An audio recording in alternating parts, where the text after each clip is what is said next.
Welcome to the Village People's Weekly Roundup, Part 1. You've reached Talking with Dr. Terry, 180 Seconds to a Better You, message number 146. I'm Dr. Terry Wurzbacher, and this call goes out to all those who call in from Colorado. First of all, congratulations to Karen for securing a 4-week run on her play, Dust of Egypt. This is a big success for her to put in her success journal. I'm so proud of you, Karen, and I know it's going to be wonderful. She also liked April's comment about how we get so wrapped around numbers that we really just have to let go in order to allow ourselves to move forward. Ramona said she thought the value of the stages of grief was that one can get to a place of acceptance. That's true, but here I am with numbers again. We never know which of the stages comes first or second or last. They're all mixed together and we can't tell when that acceptance will come.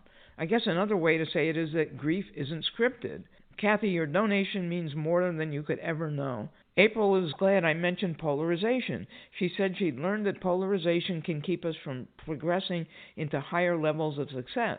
Parts work may be different than what you've been learning about, April, but I just think of it as when I'm out to dinner and the dessert menu comes and I know my parts are polarized simply by hearing the, "Oh, I want a hot fudge sundae," followed immediately by, "No, you dummy, you're already too fat and this will make it worse." And it goes on from there. Polarization simply means your parts are at war. You know, I want to go to the movies with Joe versus I don't want to go out. I like Joe, but I want a Friday night alone. Lise thought that she had 2 messages for me in one day, and that's certainly possible if you listen in the morning and then again in the late evening.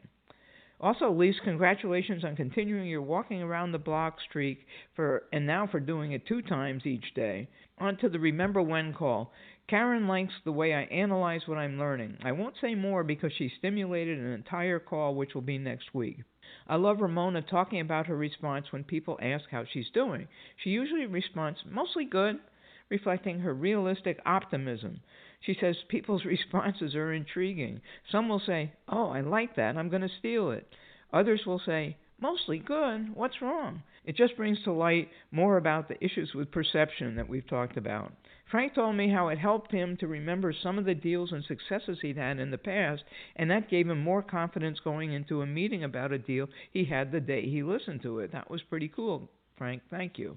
Tim said it helps if you think about a time when you thought something was a crisis or the end of the world, and then go a year ahead of that and see what the circumstances look like a year later. It probably wasn't as significant as you thought. Some cases it might be, but most of the time I agree with him, it won't be.